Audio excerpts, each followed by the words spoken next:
the transition of a generation that came out of Egypt, the generation going to Israel, continues in this week's parasha with a census of Bnei Israel.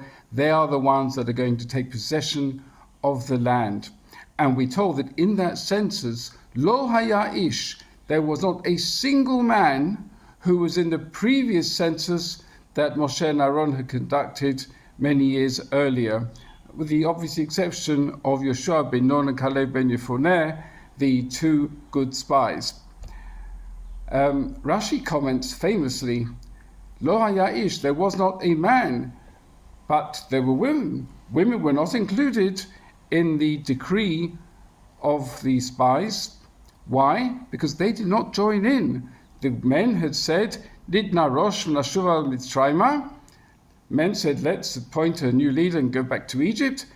And the women, and here Rashi brings a statement from this week's Sedra, the daughters of Tzlofchad said, Tana lanu achuzah, give us a possession.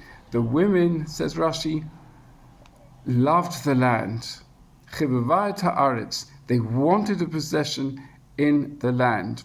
Now the two events are quite far apart historically, but this seems to have been a trend, and this is a theme which is taken up by the Kli Yakar.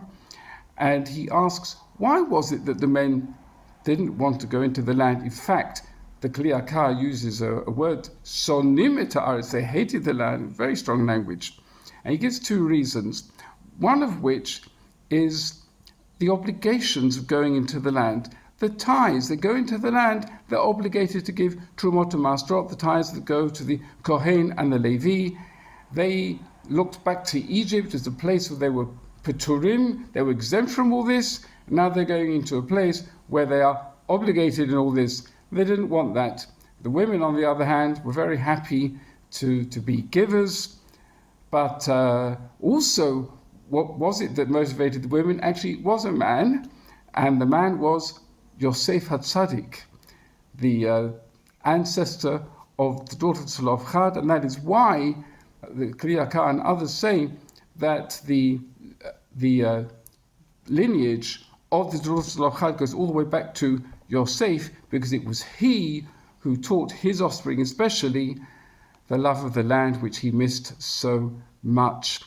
When we think about Israel today, we also think of the mitzvot hatiliot ba'aretz, the mitzvot which on the land depends, which we are obligated. We shouldn't see it as a burden, but as a privilege which we can do in our day.